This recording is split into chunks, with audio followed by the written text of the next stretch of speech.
Hello friends, Umakant Yadav sir GS classes के इस online web portal में आप सभी का बहुत बहुत स्वागत है। आशा है कि आप बेहतरीन तरीके से पढ़ रहे होंगे और समय भी वैसे ही है कि ठंडी के टाइम में पढ़ना है और खाना है। यही दो काम है स्टूडेंट के लिए। अगर कोई कार्य भी है हल्का फुल्का तो उसको भी करना है। मेहनत से पढ़ते रहिए और देखिए, मेहनत कृषि में होता है, खेती में मेहनत और पढ़ाई में लगाव होता है। तो लगाव के साथ पढ़िए, लगन लगाए रखिए। हम लोग पिछले सेशन में पढ़ रहे थे भारतीय संविधान एवं राज्य व्यवस्था में राष्ट्रपति शासन के बारे में, अनुच्छेद 356 के बारे में, जो कि राष्ट्रपति की आपातकालीन शक्तियों में आता है, भाग 18 में दिया गया है। हम लोगों ने देखा कि राष्ट्रपति का शासन क्या होता है, ठीक, उसकी घोषणा कैसे होती है, उसका विस्तार कैसे होता है, फिर विस्तार के बाद अगर राष्ट्रपति शासन कहीं लगा है तो उसका प्रभाव क्या होता है। उसके बाद हम लोगों ने देखा कि उसका इतिहास क्या रहा है, यानी आज़ादी के बाद से लेकर के अब तक कहां कहां राष्ट्रीय आपात कैसे कितनी बार लगा, किस प्रधानमंत्री के समय में सर्वाधिक बार राष्ट्रीय आपात की घोषणा की गई, राष्ट्रपति शासन की घोषणा की गई। इसके बाद हम लोगों ने राष्ट्रपति शासन से संबंधित और भी मामले को देखा। फिर डॉक्टर बी.आर. अम्बेडकर का कथन देखा कि उन्होंने मृत शब्द कहा कि ये जो राष्ट्रपति शासन है, अनुच्छेद 356, यह एक मृत शब्द है, डेड लेटर है। क्यों कहा, हमने इसकी भी चर्चा पिछली कक्षाओं में किया। आज के सेशन में हम राष्ट्रपति की जो 3 आपातकालीन शक्तियां संविधान के भाग 18 में दी गई हैं, आज उसी हम लास्ट शक्ति के बारे में बात करने वाले हैं, जिसका नाम है वित्तीय आपात, जिसका उल्लेख हमारे भारतीय संविधान के अनुच्छेद 360 में मिलता है। किसमें मिलता है? 360 में मिलता है। आइए हम अनुच्छेद 360 भारत के राष्ट्रपति की जो वित्तीय आपातकाल की शक्ति है, इसके बारे में चर्चा करेंगे। क्या वित्तीय आपात क्या होता है, वित्तीय आपात, इसकी घोषणा कैसे होती है, सारी चीजें हम देखेंगे। तीसरी शक्ति है राष्ट्रपति की आपातकालीन शक्तियों में, ठीक, वित्तीय आपात। नोट करेंगे, वित्तीय आपात। क्या? वित्तीय आपात, वित्तीय आपात, ठीक। फाइनेंशियल इमरजेंसी, इसका जो उल्लेख मिलता है, ये अनुच्छेद लिखेंगे, अनुच्छेद 360 में मिलता है। किसमें मिलता है? 360 में, अनुच्छेद 360 में मिलता है इसका उल्लेख, जो कि राष्ट्रपति की आपातकालीन शक्तियों में सबसे लास्ट शक्ति है। आपातकालीन शक्ति कब घोषित, वित्तीय आपात की घोषणा कब होती है, क्या होता है वित्तीय आपातकाल, ठीक। वित्तीय वित्तीय वित्तीय का मतलब शब्द जो आया है वित्त से आया। वित्त का अर्थ होता है अर्थ से, अर्थ का मतलब फाइनेंशियल, मतलब धन से है। यानी जब देश की अर्थव्यवस्था, जो देश का स्थिरता है, देश का अस्थायित्व है, या देश की जो वित्तीय साख है, अगर वो खतरे में है, यानी देश की अर्थव्यवस्था जो फाइनेंशियल सिस्टम है, अगर वो अर्थव्यवस्था खराब चल रही है और ऐसी स्थिति पर आ जाए कि वहां पर जीडीपी भी माइनस हो जाए, ठीक, यानी जब देश की वित्तीय साख या वित्तीय अस्थायित्व जिस पे वो चल रहा है, किसी भी परिवार की है, जैसे कोविड के टाइम में आप देखे होंगे कि बहुत से परिवारों की इकोनॉमी जो है, अर्थव्यवस्था बहुत गड़बड़ हो चुकी थी। ऐसे समय में पूरे परिवार में क्या होता है, एक तरह से सब कुछ सन्नाटा हो जाता है और दूसरी तरफ पता नहीं चलता कि इस परिवार के मतलब क्या होगा आगे की तरफ। सभी लोग एकदम जैसे एक भयावह तरीके के हो जाते हैं। सभी लोग डर की वजह से, सभी लोग को समझ, किसी को सूझबूझ जल्दी आती नहीं है। वही कहा, जब वित्तीय आपात का मतलब है जब देश की वित्तीय साख, राष्ट्रपति का जब यह समाधान हो जाए कि जो देश की वित्तीय साख है या वित्तीय अस्थायित्व है, यानी देश की अर्थव्यवस्था, फाइनेंशियल सिस्टम जब खतरे में हो जाए या उसका कहीं एक हिस्सा कोई खतरे में पड़ा हो, तो ऐसे समय में राष्ट्रपति क्या करेगा? वित्तीय आपात की घोषणा कर देगा। किसकी? वित्तीय आपात की घोषणा कर देगा। अब वित्तीय आपात की जब घोषणा कर देगा तो इसका विस्तार कैसे होगा, इसकी समाप्ति कैसे होगी, फिर इसकी समाप्ति के साथ साथ जो है इसका प्रभाव क्या पड़ेगा हमारे देश के ऊपर, अब तक कितनी बार घोषित किया गया या नहीं घोषित किया गया, आइए हम इसको अब चर्चा करते हैं। लिखेंगे पहले वित्तीय आपात, ठीक। वित्तीय आपात में लिखेंगे यदि राष्ट्रपति का यह समाधान हो जाए, यदि राष्ट्रपति का यह समाधान हो जाए, यदि राष्ट्रपति का यह समाधान हो जाए, का यह समाधान हो जाए, राष्ट्रपति का यह समाधान हो जाए, समाधान हो जाए, यदि राष्ट्रपति का यह समाधान हो जाए कि भारत की भारत की भारत की भारत की वित्तीय की वित्तीय साख की वित्तीय साख की वित्तीय साख या वित्तीय अस्थायित्व या वित्तीय अस्थायित्व वित्तीय अस्थायित्व वित्तीय अस्थायित्व वित्तीय अस्थायित्व खतरे में है, खतरे में है, खतरे में है, तो वह वित्तीय आपात की घोषणा कर सकता है, तो वह वित्तीय आपात की घोषणा कर सकता है, वित्तीय आपात की घोषणा कर सकता है, घोषणा कर सकता है, कर सकता है, कर सकता है, ठीक, कर सकता है। ध्यान दीजिएगा यहां पर हमने क्या लिखा, यदि राष्ट्रपति का यह समाधान हो जाए, राष्ट्रपति को खुद जब ये लगे और उसका समाधान हो जाए कि क्या भारत की जो वित्तीय साख है, यानी जो भारत में अर्थव्यवस्था फाइनेंशियल सिस्टम जो है उसका वित्तीय साख या वित्तीय स्थायित्व, यानी जो उसकी अर्थव्यवस्था जिसपे वो चल रहा है, ठीक, जिसपे वो स्थिर है, उसकी जो स्थिरता है वो किसमें हो, खतरे में पड़ गई हो, यानी उसकी अर्थव्यवस्था सही नहीं चल रही है, जीडीपी भी माइनस में चली गई हो और ऐसी अर्थव्यवस्था है कि देश को संभाला नहीं जा सका, इतनी बड़ी मंदी आ गई, ठीक, तो ऐसे समय में क्या करेगा, तो राष्ट्रपति क्या करेगा, वित्तीय आपात की क्या कर सकता है, घोषणा कर सकता है। ये राष्ट्रपति की आपातकालीन शक्तियां हैं, ठीक, इसमें वो अपने स्वविवेक से क्या करेगा, इसकी घोषणा कर सकता है, ठीक। लेकिन 44वें संविधान संशोधन अधिनियम, जो 44वां संविधान संशोधन अधिनियम हुआ है, 44वां संविधान संशोधन अधिनियम हुआ CAA 1978, 44वां संविधान संशोधन अधिनियम 1978 में कहा गया कि सुप्रीम कोर्ट क्या कर सकता है, इसका सुप्रीम कोर्ट इसका पूर्वावलोकन कर सकता है, पूर्वालोकन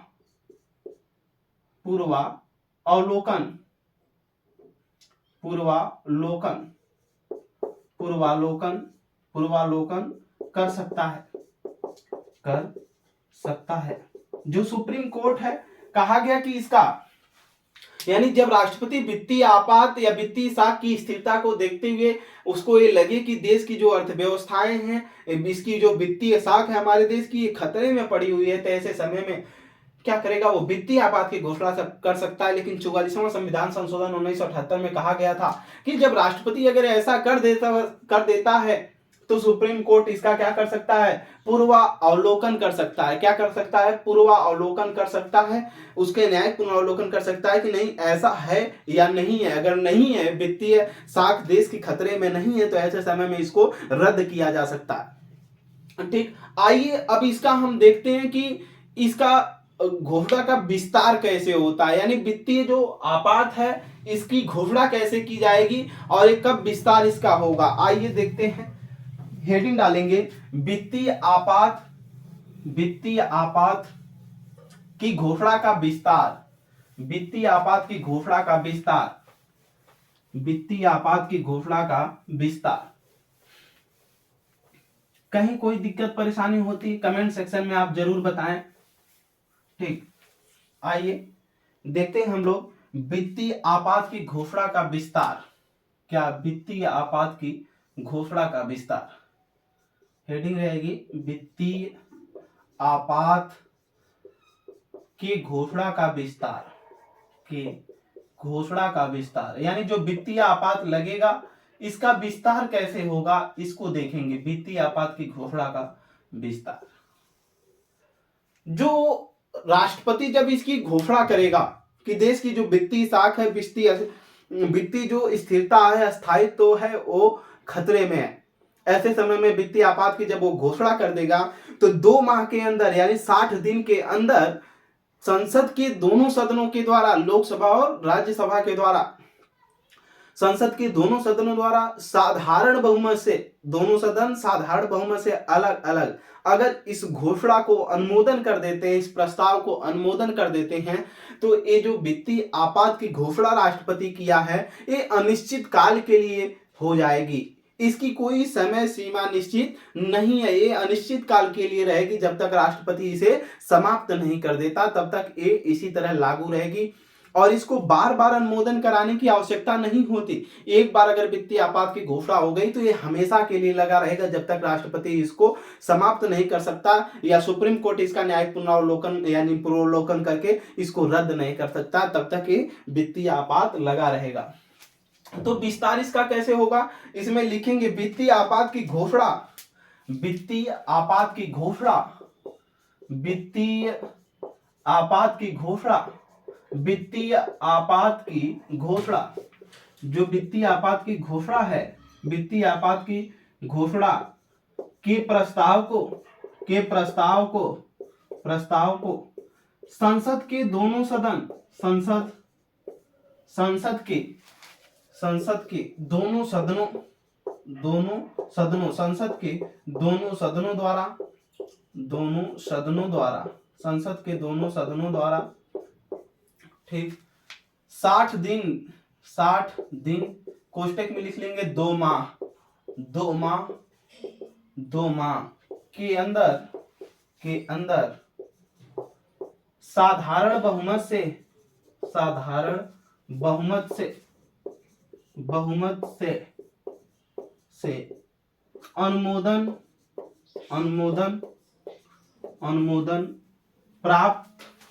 अनुमोदन प्राप्त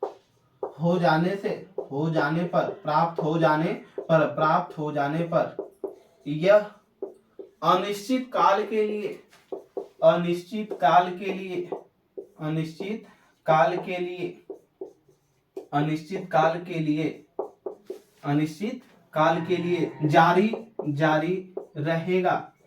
जारी हो सकता है, अनिश्चित काल के लिए जारी रहेगा। ठीक, जारी रहेगा। नोट करिएगा, हमने बताया कि जो वित्तीय आपात 360 है इसके घोषणा का विस्तार कैसे होगा। तो वित्तीय आपात की जो घोषणा का प्रस्ताव है यदि संसद के दोनों सदनों द्वारा, किसके द्वारा, संसद के जो दोनों सदन हैं, लोकसभा और राज्यसभा, संसद के दोनों सदनों द्वारा क्या 60 दिन के अंदर, कितने 60 दिन यानी 2 माह के अंदर किससे, साधारण बहुमत से, किससे हो जाएगा, साधारण बहुमत से अनुमोदन प्राप्त हो जाए यानी दोनों का अनुमोदन मिल जाए, तो प्राप्त हो जाने पर यह अनिश्चित काल के लिए क्या होगा, जारी रहेगा। यानी राष्ट्रीय आपात अनिश्चित काल के लिए क्या हो जाएगा, लागू रहेगा, जब तक जारी रहेगा। नीचे लिखेंगे जब तक राष्ट्रपति इसे वापस न ले ले, नीचे लिख लेंगे जब तक राष्ट्रपति इसे वापस न ले ले, जब तक राष्ट्रपति इसे वापस न ले ले, जब तक राष्ट्रपति इसे वापस न ले ले, इसे वापस न ले ले, वापस न ले ले, न ले ले, यानी जब तक राष्ट्रपति इसे वापस नहीं लेगा तब तक ये इसी प्रकार क्या रहेगा, जारी रहेगा इसी क्रम में। ठीक, आगे की तरफ ये हमने वित्तीय आपात की घोषणा का विस्तार देखा। अब इसकी समाप्ति कैसे की जा सकती है इसको हम लोग देखेंगे। क्या जो वित्तीय आपात की घोषणा है इसकी समाप्ति कैसे होगी, आइए देखते हैं समाप्ति। यानी अगर कहीं भी वित्तीय आपात की घोषणा हो गई है तो इसकी समाप्ति कैसे होगी। ठीक, विस्तार आगे हेडिंग डालेंगे वित्तीय आपात के घोषणा के समाप्ति, घोषणा की समाप्ति, वित्तीय आपात की घोषणा की समाप्ति, घोषणा की समाप्ति, घोषणा की समाप्ति हेडिंग में लिखिएगा वित्तीय आपात की घोषणा की समाप्ति, यानी इसको समाप्त कैसे किया जा सकता है। तो अभी हमने कहा कि संसद के दोनों सदनों के द्वारा 2 माह के अंदर क्या होना चाहिए, ए अनुमोदन प्राप्त होना चाहिए, किसके द्वारा, साधारण बहुमत के द्वारा। अगर अनुमोदन प्राप्त नहीं होगा तब क्या हो जाएगा, समाप्त हो जाएगा। फिर राष्ट्रपति अपनी घोषणा को कभी भी वापस ले सकता है, ठीक, तब भी ये समाप्त हो जाएगा जब वापस ले लेगा।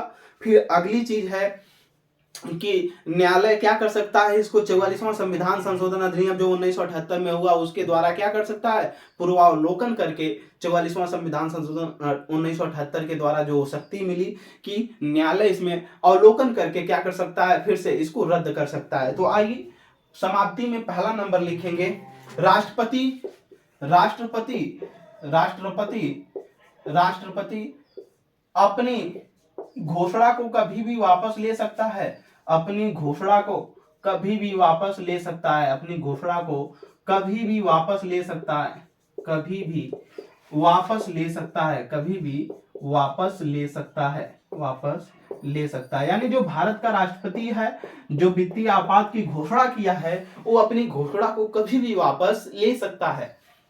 दूसरी चीज नोट करेंगे इसमें, दूसरी चीज हो जाएगा संसद का अनुमोदन न प्राप्त होने पर, क्या संसद का अनुमोदन न प्राप्त होने पर, संसद का अनुमोदन न प्राप्त होने पर, अनुमोदन न प्राप्त होने पर, जो संसद है इसका अगर अनुमोदन न प्राप्त होने पर, अगर अनुमोदन प्राप्त नहीं होता है तब क्या हो जाएगा, तब एक घोषणा हो जाएगी कि मतलब समाप्ति के कगार पे आ गया। अगला तीसरा नोट करेंगे, न्यायालय के द्वारा पुनरावलोकन करने पर, पुनरावलोकन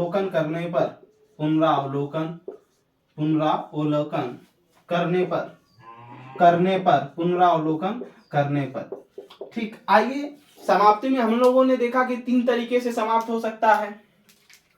ठीक, राष्ट्रपति अपनी घोषणा को कभी भी वापस ले सकता है, जो वित्तीय आपात की घोषणा किया हुआ है। दूसरा हमने देखा कि संसद का अगर अनुमोदन न प्राप्त हो, यानी संसद 60 दिनों के अंदर, 2 माह के अंदर अगर इसको साधारण बहुमत से अनुमोदन अपना नहीं देती है, तो जो राष्ट्रपति वित्तीय आपात की घोषणा किया है वो क्या हो जाएगा, समाप्त हो जाएगा। तीसरा हमने देखा कि न्यायालय के द्वारा पुनरावलोकन करने पर, यानी न्यायालय अगर इसका अवलोकन करता है और उसको लगता है कि देश की जो वित्तीय साख है, वित्तीय स्थायित्व है, अगर वो खतरे में नहीं है, तो ऐसे समय में उसको क्या कर देगा, रद्द कर देगा। ठीक, इसको क्या कर देगा, रद्द कर देगा। आइए आगे की तरफ हम चलते हैं, अब देखेंगे कि जो वित्तीय आपात है इसके प्रभाव क्या क्या पड़ते हैं। अब तक हम लोगों ने इसके घोषणा को देखा, घोषणा के बाद इसका मतलब विस्तार कैसे होगा उसको देखा, फिर समाप्ति कैसे होगी इसको जाना। आगे वित्तीय आपात के घोषणा का प्रभाव, हेडिंग डालेंगे वित्तीय आपात के घोषणा का प्रभाव, यानी जब वित्तीय आपात देश में लागू होगा तो ऐसे समय में क्या क्या प्रभाव होंगे। ठीक, हमारे देश के अंदर क्या प्रभाव पड़ सकते हैं इसको हम जानेंगे। तो हेडिंग डालेंगे वित्तीय आपात के घोषणा का प्रभाव, वित्तीय आपात के घोषणा का प्रभाव। आइए प्रभाव में देखते हैं हम क्या प्रभाव पड़ता है। एक एक करके नंबरिंग करके लिखते जाएंगे और फिर उसको समझेंगे। ठीक, पहले एक एक करके नंबरिंग करके लिखेंगे इसमें केंद्र द्वारा राज्यों को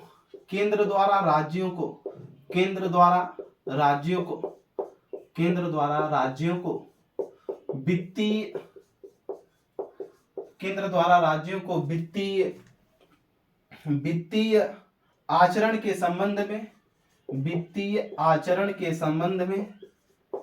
संबंध में निर्देश दिए जा सकते हैं, के संबंध में निर्देश जारी किए जा सकते हैं, निर्देश जारी किए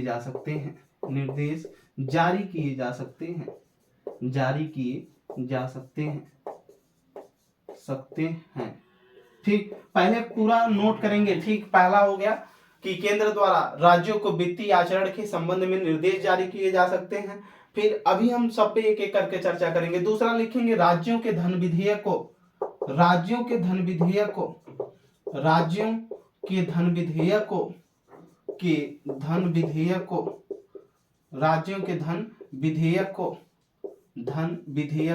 विधेयक क्या होता है, अधिनियम क्या होता है, हमने इन सारी चीजों को क्या किया था, बताया था। राज्यों के धन विधेयक को राष्ट्रपति के पुनर्विचार के लिए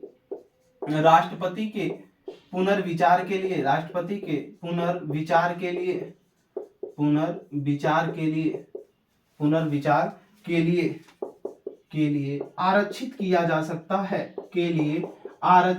जा सकता है। पुनर्विचार के लिए आरक्षित किया जा सकता है। और विधेयकों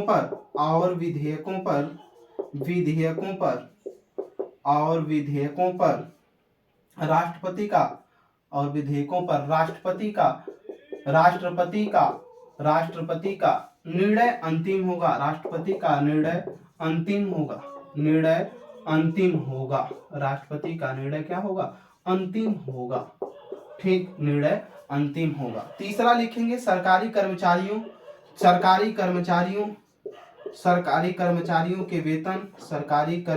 के वेतन,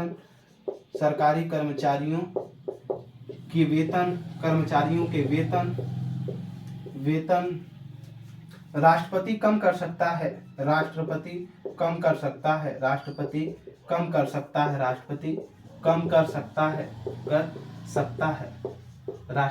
कर सकता है। ठीक, चौथा लिखेंगे इसमें सुप्रीम कोर्ट, हाई कोर्ट, ठीक, district court, supreme court, high court, district court, अन्य संघ के आयोगों के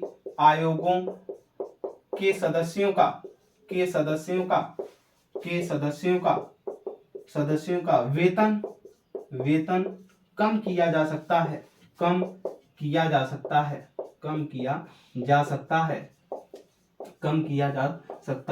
फिर आगे लिखेंगे राष्ट्रपति का वेतन भी कम किया जा सकता है। पांचवां लिखेंगे राष्ट्रपति का वेतन भी कम किया जा सकता है। राष्ट्रपति का वेतन भी कम किया जा सकता है। राष्ट्रपति का वेतन भी कम किया जा सकता है। राष्ट्रपति का वेतन भी कम किया जा सकता है। राष्ट्रपति का वेतन भी कम किया जा सकता है। कम किया जा सकता है। आइए देखते हैं। हमने बताया कि वित्तीय आपात अनुच्छेद 360 के घोषणा कैसे होगी, फिर उसकी समाप्ति कैसे होगी, फिर हम अब देखेंगे कि वित्तीय आपात की घोषणा का प्रभाव क्या पड़ता है, यानी जब देश में वित्तीय आपात लागू हो तो उस समय हमारे देश की क्या प्रभाव पड़ेगा देश के अंदर। तो इसमें कहा गया कि केंद्र द्वारा, किसके द्वारा? केंद्र के द्वारा, जो केंद्र सरकार है, ठीक, गवर्नमेंट, सेंट्रल गवर्नमेंट, ये राज्यों को क्या करेंगी? राज्यों को वित्तीय आचरण के संबंध में, वित्तीय आचरण जो यहाँ पर आया है यानी फाइनेंशियल, अर्थ से संबंधित यानी धन से संबंधित कोई भी अगर धन विधेयक का मामला है उसके संबंध में क्या करेंगे? निर्देश जारी कर सकती हैं कि क्या करना है और क्या नहीं करना है। केंद्र सरकार राज्यों को क्या कर सकती है? निर्देश जारी कर सकती है कि कहां पर कितना बैलेंस कैसे खर्च करना है, क्या नहीं खर्च करना है, कितना बजट कहां पर कैसे लगाना है। अगर देश में वित्तीय आपात की घोषणा हो गई है तो उस समय केंद्र, सेंट्रल गवर्नमेंट क्या हो जाएगी? एक तरफा बात करेगी, मतलब एकात्मक में आ जाएगी, शक्ति उसके पास हो जाएगी। ठीक, दूसरी चीज कह रहा है राज्यों के, जो राज्य हैं राज्यों को धन विधेयक, वही हमने अभी जो बताया कि धन विधेयक संबंधी अगर कोई भी मामला उनके विधानमंडल में है तो ऐसे में राष्ट्रपति के पुनर्विचार के लिए क्या किया जा सकता है? उसको आरक्षित कर दिया जाएगा। यानी अगर ऐसा कोई मामला धन विधेयक से संबंधित आता है, कोई बजट का मामला है या कुछ भी है, वो धन विधेयक का अगर मामला है तो राष्ट्रपति के लिए राज्यपाल के यहाँ जाता है मामला लास्ट में विधेयक पास होने के बाद। फिर वो राज्यपाल क्या करेगा? राष्ट्रपति के अनुमति के लिए क्या कर देगा? आरक्षित कर देगा। उसी में कहा गया और विधेयकों पर, जो विधेयक होंगे धन से संबंधित, उन विधेयकों पर क्या हो जाएगा? राष्ट्रपति का निर्णय जो होगा क्या होगा? अंतिम होगा। राष्ट्रपति का जो निर्णय क्या होता है तब अंतिम हो जाएगा जब देश में वित्तीय आपात लगा होगा और धन विधेयक का कोई भी मामला राज्य से संबंधित होगा तो वो जो राज्य से संबंधित मामला होगा राज्यपाल उसको क्या करेगा? राष्ट्रपति के अनुमति के लिए उसके लिए आरक्षित कर देगा, यानी राष्ट्रपति के लिए रिजर्व रखेगा, रिजर्व के रूप में रखेगा कि जो राष्ट्रपति कहेगा वही होगा। और फिर राष्ट्रपति का जो विधेयक पर निर्णय होगा वही निर्णय अंतिम होता है। फिर अगला बात कहा गया कि जो सरकारी कर्मचारी हैं सेंट्रल गवर्नमेंट या स्टेट गवर्नमेंट के, उनके जो वेतन है राष्ट्रपति क्या कर सकता है? कम कर सकता है। फिर आगे supreme court, high court, district court, इनके जो न्यायाधीश हैं तथा अन्य संघ के आयोगों के जो सदस्य हैं, इनके वेतन को क्या किया जा सकता है? कम किया जा सकता है, उनकी कटौती की जा सकती है जब देश में वित्तीय आपात की घोषणा हो। फिर आगे कहा गया कि राष्ट्रपति का वेतन, हम लोगों ने पढ़ा था कि जो राष्ट्रपति का वेतन होता है ये आयकर मुक्त होता है, इसी पे किसी भी प्रकार का टैक्स नहीं होता, किसी भी आपातकालीन स्थिति में नहीं कटौती की जा सकती, लेकिन जब देश में वित्तीय आपात की घोषणा हो तो राष्ट्रपति का भी वेतन क्या किया जा सकता है, कम किया जा सकता है। तो ये रहा वित्तीय आपात की घोषणा का। आगे स्टार बना करके आप लिख लेंगे कहीं भी, ये अनिश्चित काल के लिए लगाया जाता है, इसकी कोई सीमा नहीं है, ये अनिश्चित काल के लिए, अनिश्चित काल के लिए, ये अनिश्चित काल के लिए लगता है, ठीक, इसकी कोई निश्चित सीमा नहीं है। हमने बताया था कि जब संसद के दोनों सदनों द्वारा इसका अनुमोदन हो जाएगा, और जब अनुमोदन हो जाने के बाद फिर क्या होगा, अनिश्चित काल के लिए लग जाएगा, जब तक राष्ट्रपति इसको समाप्त नहीं करेगा तब तक ये अनिश्चित काल के लिए क्या होगा, वित्तीय आपात लगा रहेगा, इसको समाप्त नहीं किया जा सकता जब तक राष्ट्रपति नहीं चाहेगा, या संसद का अनुमोदन अगर प्राप्त नहीं होगा तब समाप्त हो जाएगा। तीसरा हमने बताया था न्यायालय इसका अवलोकन करके क्या करेगा, इसको रद्द कर सकता है, ठीक।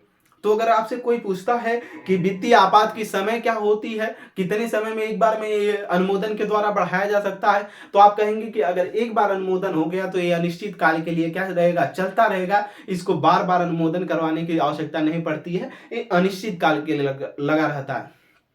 अब तक भारत में जो वित्तीय आपात है एक बार भी नहीं लगा, भारत में जो वित्तीय आपात है अब तक एक बार भी नहीं लगा है। एक बार सिस्टम आया था 1991 में, देश की जो वित्तीय साख है खतरे में पड़ने ही वाली थी, पीवी नरसिम्हा राव की सरकार थी, ठीक, जब नई औद्योगिक नीतियां लाई गई, ठीक, उस समय जो है पीवी नरसिम्हा राव के प्रधानमंत्री थे भारत के, उस समय देश की अर्थव्यवस्था खतरे में थी, ठीक। तो माना जाता है कि जब उस समय देश की अर्थव्यवस्था खतरे में थी तो उस समय लगाने चाहिए था वित्तीय आपातकाल, लेकिन इसकी घोषणा नहीं हुई। उसके पहले भी 58 में, 66 में, 73 में, 80 में, यानी 1958, 1966, 1973 और 1980 में देश में आर्थिक मंदी बहुत तेजी से आई, लेकिन वित्तीय आपात की अब तक एक बार भी हमारे देश में घोषणा नहीं हुई। और ये तीनों आपातकालीन शक्तियां जर्मनी के संविधान से प्रेरित हैं, हमने इसको बताया था, जो कि हमारे संविधान में भाग 18 में दी गई हैं।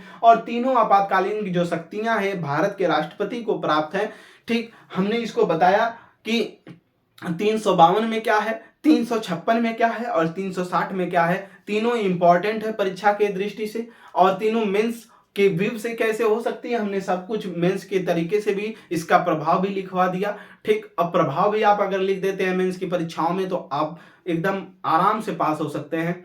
आज के लिए इतना ही। Umakant Yadav sir, GS classes में आप सभी के जुड़ने के लिए बहुत बहुत धन्यवाद।